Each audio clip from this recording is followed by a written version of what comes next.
पंढरपुरात व्हीआयपी दर्शनावरून मंदिर प्रशासनाने दुजाभाव केल्याची मोठी घटना घडली आहे।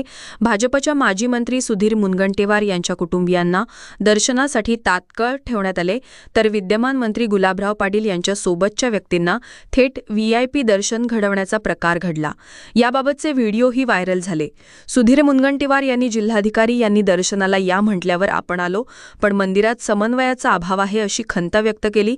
तर गुलाबराव पाटील यांनी आपण लोकप्रतिनिधी आहोत, 250 किलोमीटरवरून प्रवास करून येतो, मग दर्शनाला द्यायलाच पाहिजे। माझ्या सोबतचे लोक थेट दर्शनाला सोडल्याची कबुलीही मंत्री पाटील यांनी दिली। त्यामुळे आषाढीसाठी व्हीआयपी दर्शन बंद केल्याच्या पहिल्याच दिवशी व्हीआयपी दर्शनाचा मोठा बोजवारा उडालेला दिसून आला।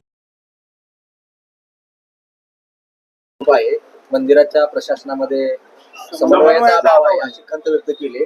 मी तर नव्हतो त्यावेळेस, काय झालं मला माहित नाही, पण सुधीर भाऊ हे समजदार आहेत आणि आमच्या राज्याचे माजी अर्थमंत्री आहे, जवळपास 7 वेळेस पासले ते आमदार आहे आणि बरेच खात्याचे ते मंत्री राहिलेले आहे।